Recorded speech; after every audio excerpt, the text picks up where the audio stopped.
Welcome, AfterBuzzers, to the Terror After Show. Tonight we're talking scurvy, life at sea, and all of our thoughts on the AMC's newest show. Don't go anywhere. You're tuning into the destination for TV superfan discussion, AfterBuzz TV. And now, let the buzz begin. You're as cold as ice. You're willing to sacrifice our lives. Perfect. Perfect song. Yeah, so welcome, guys, to the first official after show. I'm your host, Krista, and joining me today, we have Cherry and we have Erika. Hey, people. So, a lot to talk about today. We have 2 episodes that we saw. What did you guys think overall about the show? What are your thoughts? Overall, I really like it. I mean, I am a strong fan of period pieces in general, so I really like it. I like British stuff, so I like it for that reason as well. And it's interesting. It's sort of, like a whole bunch of dudes, so that's always fun. There is a whole lot of dudes. There are. I like the fact that it falls into my belief. Hell is not hot, it's ice cold. Brilliant. Yes. I mean, honestly, I don't think there could be a worse place to be. Hell has indeed frozen over. So like, it's cold, they have no food. I mean, so basically the premise is what we've got so far is that this is based on a true story, that these 2 ships, the Terror and the Erebus, I don't want to butcher the name, but I think that's what it is, and it's overseen by Sir John Franklin, who we've met. So what do we think about him so far? I'm in between on him. At first, I think the first hour, I was like, oh, okay. And he does relate to his men, and he actually has a great sense, of leadership, and his men are truly loyal to him to their death. So I think in that respect, he, he seems like a great leader. But then he also seems extremely prejudiced, not to mention he has some sort of... he has a little bit of snobbery about him. Yeah. And so that I think is sort of an issue for me, for him as a character. But I think it's interesting because throughout both of the hours, at one point you're cheering for someone, and then I'm like, oh, okay. It switches. No, maybe he's it's kind back of a and jerk. forth. Yeah. So, and that's how I felt about him. Initially, I was like, oh, he's such a great leader, and he's trying to do things for his men. But at the end of the day, he wants to get credit for discovering this passageway. And he doesn't really consider his men as much. I agree. What do you think? He is the man of his time and of his class, which we have to remember. It's the 1800s. Yes. And a lot of people are considered, below. And watching him for the first 2 episodes, he doesn't seem like a mean person, but he definitely believes his way is the right way. He's got a big job, too, overseeing both boats on this, treacherous expedition. I mean, oh my goodness. And he wants to do what's right for the crown, impress the queen, the accolades he feels he deserves as a man of his station. It doesn't look like he's a title, but it definitely looks like he'd be called a sir, which means he's not really a commoner. And looking at that house, he was obviously very wealthy back in the day, back when it was really nice to be wealthy. Versus now when it's not as nice. And I think he wants to maintain his class. And of course, back in that time, the way you were able to go from a sir to get a title granted by the queen is to do something big like this. Yeah, that's true. I mean, I liked what you said talking about, the classes. That scene, too, when you have everyone below deck, a lot of the sea crew eating their dinner, and then you have the captains above deck that are enjoying what were they eating? Beef and their, all their good stuff and enjoying their whatever's left of the whiskey. And then you have poor David Young literally starts throwing up blood at dinner. And so is it scurvy? What do you guys think he had? Because they never really fully established. What do you think was wrong with him? I don't think it was scurvy, because I thought when they did the quote-unquote autopsy, they weren't finding that. Yeah. But I think whatever he has, I'm not sure. I have to, Google, but he probably has something that's probably worse than scurvy. So that is equally contagious that we will find out about in later episodes. Is probably what I would think. Scurvy is lack of vitamin C, and they are definitely not getting any of that. So it is possible, but I mean, with the hallucinations at the end, I was like, maybe there's something else going on in this ship. He looked malnourished. Yeah. And then being around that water and the frozen and being in an unfamiliar area. And for some reason, none of them seem to be wearing scarves. Right. They're probably breathing in goodness only. I would be covered from head to toe. Head to toe. Very true. Very true. What? Yeah, so I was concerned about that. I can't remember what the one quote was at the end, but when, what's the doctor's name? Is it Good Sir? Or I think it's Good Sir, yes. Yeah, and he was talking, he was like, hey, so David Young died, but there was kind of a hiccup at the end. He had this hallucination, which was an indigenous man, but at first he had a mask, like his face was all contorted. Right. And he was like, I'm just concerned because his eyes were as clear as day during this hallucination, so I don't think it was a hallucination. And I kind of jumped during that scene. I was like, ah! What do you guys think of that? Was that like a premonition for what we kind of saw at the end of the 2 episodes, or just what's to come? Yeah, I think it was somewhat of a premonition and some sort of spiritual connection I think he had before he passed. And also, when you think about it, at that time, people were not very educated. Yeah. And the ship settling, the ice, I mean, that would be, I mean, even nowadays it would be terrifying. But back then, when people had no idea what was going on, that must have been just excruciating. Especially since he was a foundling, so he probably had the education of a 3rd grader. Yeah, and he had no family that was supposed to greet him and when he eventually dies. Yeah, although I do feel like there is sort of an undercurrent of the supernatural. So I do feel like, I mean, I guess we'll see what happens. Yeah. But I do feel like that is part of it. Like, I think he did legitimately see something. You know what I'm saying? You have these real life issues and then underlying, like, maybe there's some weird stuff going on. You know what I'm saying? Because, like, when the guy went under the water, it's like, what did he really see? So I think there is some sort of underlying, is there a creature out there or a spirit or something? Something in the water. Exactly. So I will see what happens. Well, speaking of him, that was Collins, right? That went underwater. And he was also the guy when the boat shook and one fell over. Isn't he the one that was going to jump in after him? Yes. Yeah. So when he went down there and he saw the body floating towards him, do you think it was like a representation of the body like the man that fell over? But like, why not say anything when you get pulled back up? You don't want to be called crazy? Yeah, I couldn't really tell exactly what he saw from when from what I could see. So it's like he saw something and it was like, okay. And it wasn't clear to me, I think, from exactly what it was. And then, because I think if it was a body, he would just be like, oh, it's old boy. Like, I forgot the other guy. I forgot the other guy. He was terrified. But he was so terrified. So I was like, okay, obviously you've seen dead bodies before. And I hate to be so morbid, but I'm so glad this wasn't true. Like, in my heart and soul, I swear to God, I thought that body was in the propeller the whole time. I was like, I know the guy is under the water. He got stuck in the propeller. Like, it's so good happen.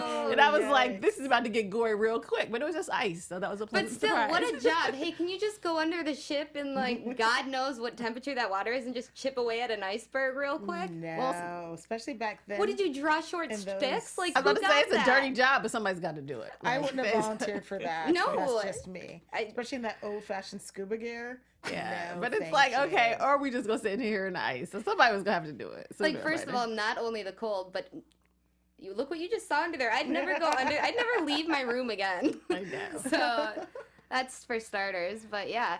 Well, we also have that basically general in life at sea we've learned is not easy. So we have people that are literally chipping away at ice underneath the propellers. We have them, they're stuck. Do we have a timeline of how long they've been, like, stuck? We know it's been one full winter. Yes. I don't know. I was very... If anyone's in the chat and they have a better, like, premise of time than we do. Yeah, I feel like I have to go back and check because I know at some point, I don't know if it was the beginning of the second episode was like, okay, spring of 1847. Yeah. So I'm not gonna lie, like the time and the flashes, I'm like, it's all been right. one full winter and they're worried that it's gonna be 2 and if they can survive it is what I thought, but it could be But there more. was a jump in time, I felt, because but I wasn't sure of how long that jump was initially, to be honest. So, but it's supposed to be summer. Hopefully the winter's over because they did say May but nothing's thawing. So and I know you're right. They don't want to spend another winter there, but the whole time, the shift in time is kind of challenging, at least for me. Yeah, I just wish I get and nothing changes because it's winter and everything looks the same every time they look out, you know? Yeah. It's all ice and snow, so I'm like, is it spring? Because yeah, it's a pretty miserable spring, but I'm assuming. So we have that, but then we have, because of this, so at the second episode, we have the next season, and they have to go see if there's any leads, and this is when we have the Western and the Eastern team split up. So a lot happened during that. What did you think of that, like, going out and that being your job, to just, like, treacherous, like, walk through ice and just look for nothing? Like, I get it's a symbol of hope, but they literally found worse than nothing. They found a bear. Yeah. Not a nice bear, not a new friend bear. Yeah, I don't know. It's such a toss-up because it's like you're stuck in the ice, so it's like, okay, we could just sit here and die and eat each other in 2 years. Or you have these people go out on the ice.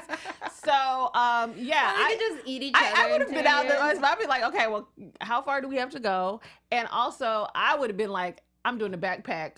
Because why do I have to drag this boat? Because there's no ice. I was like, why do they have to drag it like slaves? They're walking, so why even bring the boat? That's what I'm saying. Just boat because they thought they were walking to the edge of some water. Because they're trying to find a passage. Okay. Oh, I thought they were looking for that island, right? Well, so that's why I was confused. I think they know they're close to King. So overall, we're looking for King William's land is the goal, right? They know they're not that far away from the land, but I think they got turned around. I mean, from the water. Okay. I think they got turned around. And so that's why they sent them east and west. But they should have sent them north and south. But on the other hand, I almost think that to a certain degree they're walking around. I'm impressed on how much you've inquired about. I did not process that. I read a little bit because they found the ship.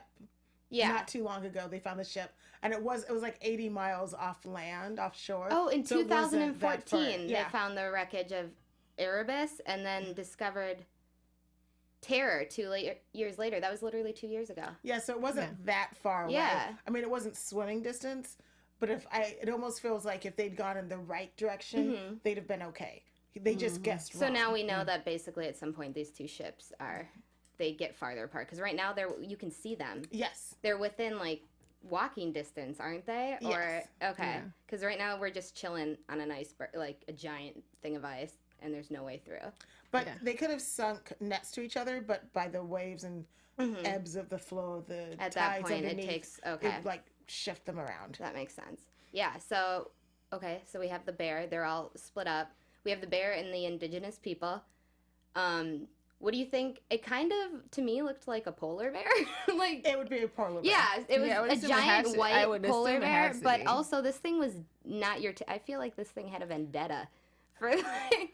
Polar bears are omnivores, and they will eat anything they can catch. He was a mean bear, though. And they're probably in their territory. They're very territorial. Exactly, but I'm not clear how you could shoot a man in the heart, but you couldn't. All y'all got guns and couldn't shoot a bear. I mean, that could have been dinner for several days. I'm just saying. So that was one thing. I was like, I know you guys are scared, but now that you shot the Eskimo, could you shoot the bear? I agree. I thought we discussed this in the group meeting, which we did. We did. You were in the tent, and we were in the tent, and he was like, "Well, what if it's more than?" He was like, "What if it's more than one bear?" And his response was, "Everybody get a gun." So now that everybody has a gun, I'm confused as to why we only shoot the natives. That's the part. I mean, they wear like the fur to keep them warm. Yes. So maybe that threw them off. Right. They threw them off, but they were just shooting blindly. Yeah. Right. I'm not saying that I'm not saying that he shot the native on purpose. No. I'm just saying that now that you injured the native, could you actually shoot the bear as he is eating your friend? But but the bear was a little bit ways away. It wasn't happening One person who didn't have a gun saw it, and like a coward, he was like, I'm just going to back up. Because he didn't have a gun, so I can't really blame him for that. Yeah. I'm going to need you sailors to get some army training and shoot some things. In their defense, I'd still be in the tent. So. And the Navy people usually weren't on the ground per se, so they weren't really they weren't like the Army people. They weren't on the ground where they're shooting people. Yeah. They'd be on a ship shooting from far away, but that's totally different from something up on you. That if it had a 20-foot, then that bear was probably like 7 or 8 feet. Polar bears are big. Right. So I feel like polar bears are big. You might not have missed him. So, But also, how many shots would it have taken to take him down? How many of them? They all had guns. No. Somebody could have shot that bear. And also, you really, like, back in the day when it was really white and snowy, it was difficult to see polar bears. You can see them a lot. They didn't even try, dude. They could have shot. I'm not having it. I'm not persuaded. Because they were scared. They were only going to shoot the bear because he thought he was coming after them. They were scared. They wanted to run away. And then fighting the native was their justification. Yeah, we shot the native.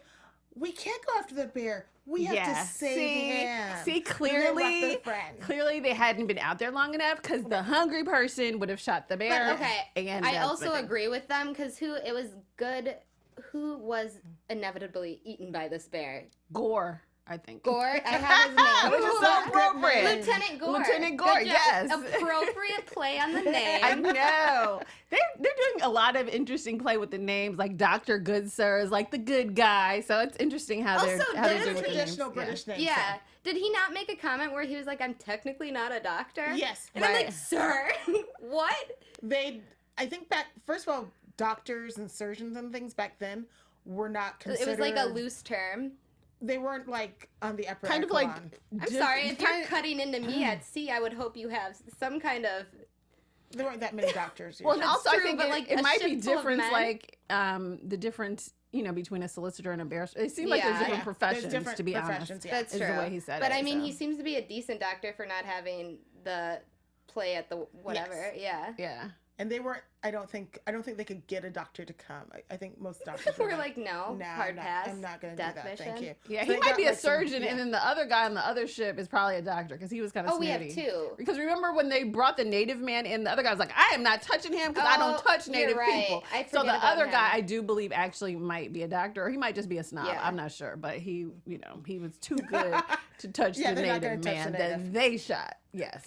There you go. I'm surprised the commander let them save him. He hesitated at first. Yeah, by a lot. I was kind of worried. I was like, are they not going to let him do that? Normally they wouldn't. Yeah. No. But then our Francis, we find out, speaks Native American or whatever they are. Anyway. Just like, you know what I mean? Like perfectly. Well, I would say this. I remember earlier. I feel like I've watched 85 episodes of this show. I'm just going to say that right now. It circles back to the beginning. But at some point in the beginning, he and several, when they're having that meeting and they were like, oh, with the melodrama, all of them had been to the Arctic before. So I assumed that's when because I thought that too. Like, how did he magically know this wasn't their first language? That was my first thought. I was like, y'all are really stretching it right here. But then I was like, okay, wait a minute. He did say he had been to the Arctic and they had this experience. And so they've run into these natives before. And, so I gave him credit for that. But my first thought, I was like, okay, you guys. But I did give him credit for that. And I think almost as time goes on, he went native or something, because remember they said he wasn't their first choice. So I think he was way too nice to the natives, which is why he was not their first choice, which is probably why he knows the language. So who knows, he might have like a child by one of them. Well, there's like two things to talk about. I want to talk about the daughter too, but first, since we're talking about that, he like mentions in the beginning of the first episode, do you remember they were all, was that people present day or 2 years ago looking for the ships? Because remember, they're talking to an indigenous, and he says that name, where was it, that they call him Agluka? Right. They're like, have you seen him? And then at the end, when he's talking to the daughter, he's like, they called me Agluka. So is that a flash, present day looking for the ship? Yeah, and then it all ties in? Yeah, or, not our present day, but whenever exactly. And so to me, to be honest, that was like tough. I mean, I guess it's based on a true story, so like how it ends. So that was like the search mission. But that was the beginning of, for a fact going in, everybody's dead. Are gone, everybody gone, and because they showed the pictures of the people, and they were like, okay, and he pointed to him, and I was like, oh wow, okay, so now and then they go 4 years later, so I was like, okay, I don't know how many episodes we get in each year, but so we already know, but so that I think that was a hardcore open, like I thought that was really, I was like oh, they're already gone, because they make a we know that these ships, no one survived. Right. Fact, it's been written about. But we don't know what happened, so that's what's cool. But also, it was just so eerie, because the opening they had said, or the man that was talking about Agluka had said, tell those who come after us not to stay. Tell them we are gone, dead. I was like, ooh. I know. That's so turn around. Sad. Don't find the boat. I know. I was like, oh. They gone. it's I would have really turned interesting. around. Yeah. I mean, for them not to find the ship for over 100 years, like they knew they were dead, but they didn't know what happened between, or what happened, like if it was a quake or something, or they fell from diseases or something. And now that Lady Silence has come, so now and we she's can talk not that about silent. Feminism. Feminism In 1800s, yes. speaking of, before we get into her. Because want to have fun, learn, and grow in all areas of your life? Yes, I do. For those who do, have we got the podcast for you? Conversations with Maria Menounos. Podcast edition is hosted by our AfterBuzz TV founder and drops every Friday on iTunes. Conversations with Maria Menounos features celebrity and influencer interviews, along with secrets and tips on how to be better in all aspects of your life. From health and wellness to career, relationships, finances, and more. Let our Maria be the big sister you've always wanted. Just go to iTunes and subscribe to Conversations with Maria Menounos. Nailed it. Comment when you do. Let Maria know it was us that set you there. Terror After Show. Conversations with Maria Menounos. Podcast editions. Check it out. Yay. I'm so Awesome. excited because, I have no relationship, so I need all the advice I can get. I will be tuning in because dating in Los Angeles sucks. That's yeah. horrible. I mean, that is true, yeah. Well, there we go. So speaking of women with big voices, we have our, what was her name? Lady Silence. I'm surprised you caught that. I did not know that was her name. What did you guys think of her? I mean, besides the fact that this is the first woman these guys are seeing in, maybe 2 years? Yeah. Yeah, like, that won't be fun for shocker. her. But, yeah, what did you think about her? I don't know. I mean, I think it's really a scary situation for her with her father being killed, and her not communicating with where's the rest of her, where her people are. And what was interesting as well is when the bear attacked them, like right before, they were like, what is she looking for? So I kind of was like, they can communicate. They cool with that bear. And that bear was like, oh, wait, you shot my daddy. And so now I'm going to take one of your people. So, so I don't know kind of how, but I would assume that Eskimos living in that area had to find some way to, coexist with the wildlife there. Yeah.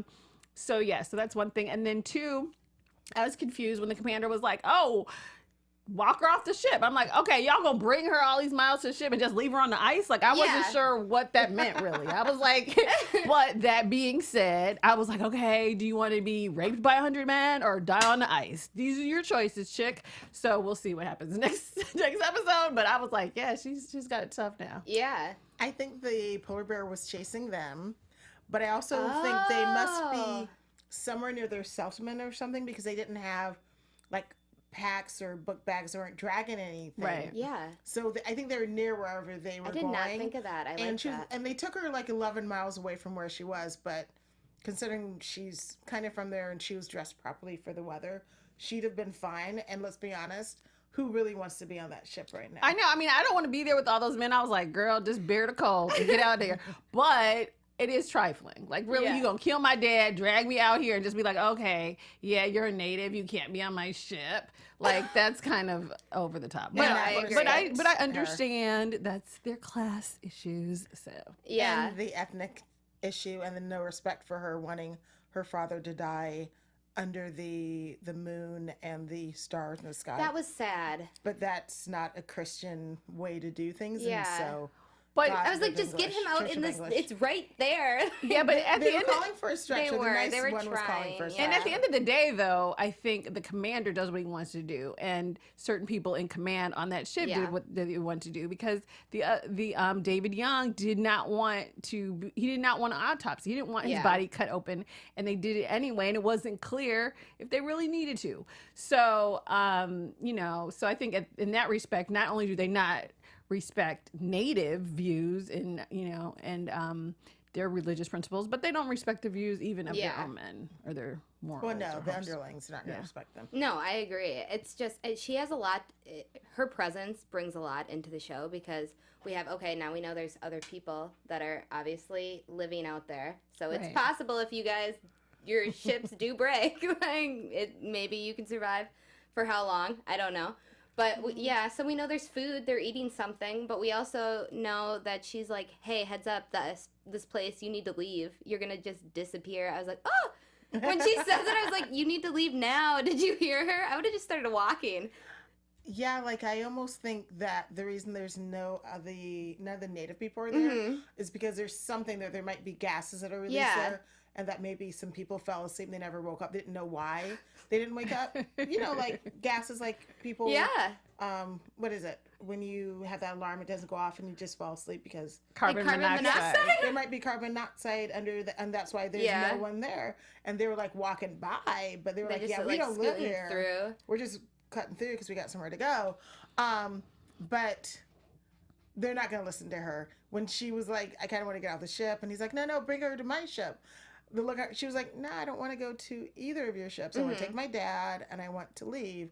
And I think they're going to force her to stay. I think he's going to force her to stay because he thinks that's the gentlemanly thing to do. Yeah. The other one doesn't want her on Francis. He doesn't want her on Francis Erebus is the one that we think wants her on it or doesn't. Francis is the one on the Terror who was like, I want to take her back to my ship. Yeah. He's able to communicate with her, and he's already sick of the commander, so. Francis might also just be lonely for a girl's company. We don't know yet. It has been a couple years, guys. You need to keep this in mind. So, I mean, speaking of Francis, I guess it doesn't just involve Francis, but we didn't really talk about the flashbacks / forwards. I know you think it's like an hubris thing. So what do you think of that? Like when it goes back to the theater or forward, either one of you. So they're like watching their expedition. Has it come? Is it like a premonition or is it a flashback to like before they go out on a new expedition, the current one?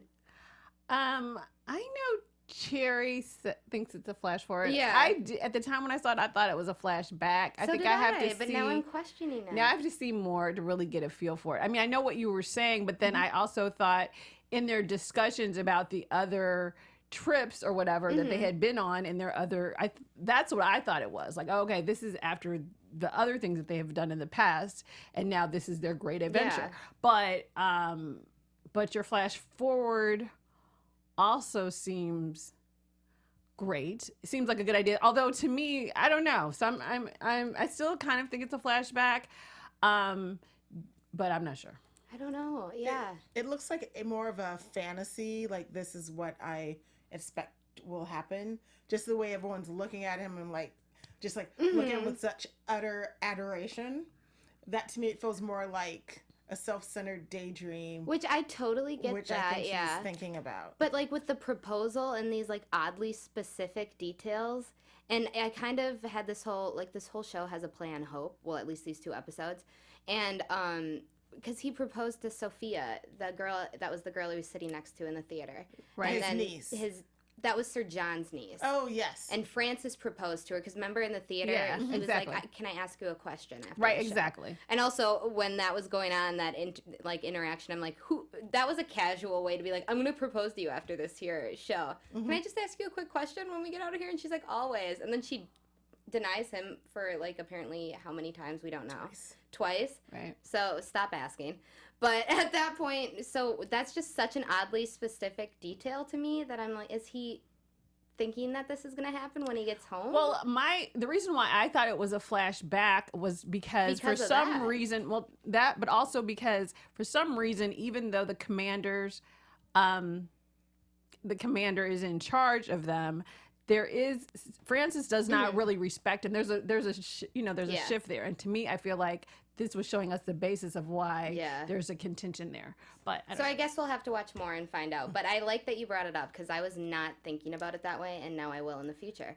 But yeah, so I mean, that's pretty much everything that happened in these 2 episodes. Do you have anything you want to add? What about the love that cannot be spoken of? Oh, the two, what you guys think is the gay? Oh, that absolutely was a gay Was hookup. it? Yeah, I mean, like, this is I missed this. Was I not? What occurred? Yeah, you did miss. I mean, not saying you missed He it, was but like rearranging his clothing. When was this? When they when they went downtown, when he went down to the undercabinet, the galley, when they were gonna fix the toilet. I usually don't miss stuff like this, but apparently I was not. Because remember when I think it was Hickey or the one with the pretty black hair. It starts with an H. I believe it was have Hickey. Very pretty hair, yes. Yeah. I think his name was Hickey or Henley. He was saying, you know, in order for him to report us, because that's what is he reporting? He's reporting that he saw them having sex together. Yeah. And or thought they were doing it. Okay. And he's like, in order for him to report it, he's gonna have to imagine it. And he's so religious and so Christian, he won't want to think about two men doing it together.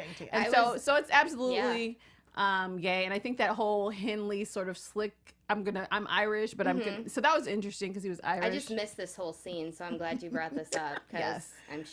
That was they did the precursor for the next weekend. So that's why I was like, this is like telling him you need to like that makes sense now. Yeah. Okay.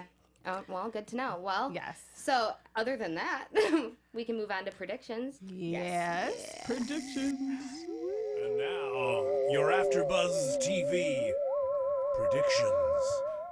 All right. You guys want to start? Go ahead. I think we're gonna have another visit from the polar bear. Ooh. Grrr, Yeah, I like that. Yes. I like that. I think that eventually, well, I think a couple things. Eventually, cabin fever is gonna set in, and people are gonna start killing each other. That's I definitely think, and I also think that there is something going on besides the fact that Henley is gay. He's kind of a trickster, so I do feel like he might be the first one to have to kill somebody just because he's trying to keep that secret. Yeah, because he and the captain, they're both Irish, and he's. I need to rewatch this scene. No, it wasn't that great, but you have you seen any prison shows? It's a similar dynamic. A whole bunch of men stuck in the same place for many years. Sense. Yeah. So yeah, I think Henley actually is going to do something treacherous. Okay. I don't know if he's going to have to take out the guy. He's probably going to have to take out that guy that caught them. I think that person's going to have an accident in the water. Okay. Oh, those are quite the predictions. I think that this isn't the last we're going to see of Lady Silence and her people. So I'm curious to see what happens with her, but I think some of her other people are going to show up. I don't know how or when, but it's going to happen. But yeah, so that's about all we have the time for today. But thank you guys for watching. Make sure you subscribe and like our video and leave any comments. We want to hear from you. So yeah, once again, I'm Krista, and you can find me on Instagram and Twitter at Krista Flentje. What's up, party people? I'm Erika Edwards. You can follow me on all of my social media at Erika, ERIKA, as in door, Edwards. You can find me, Cherry Davis, Cherry_LA on Twitter and Instagram.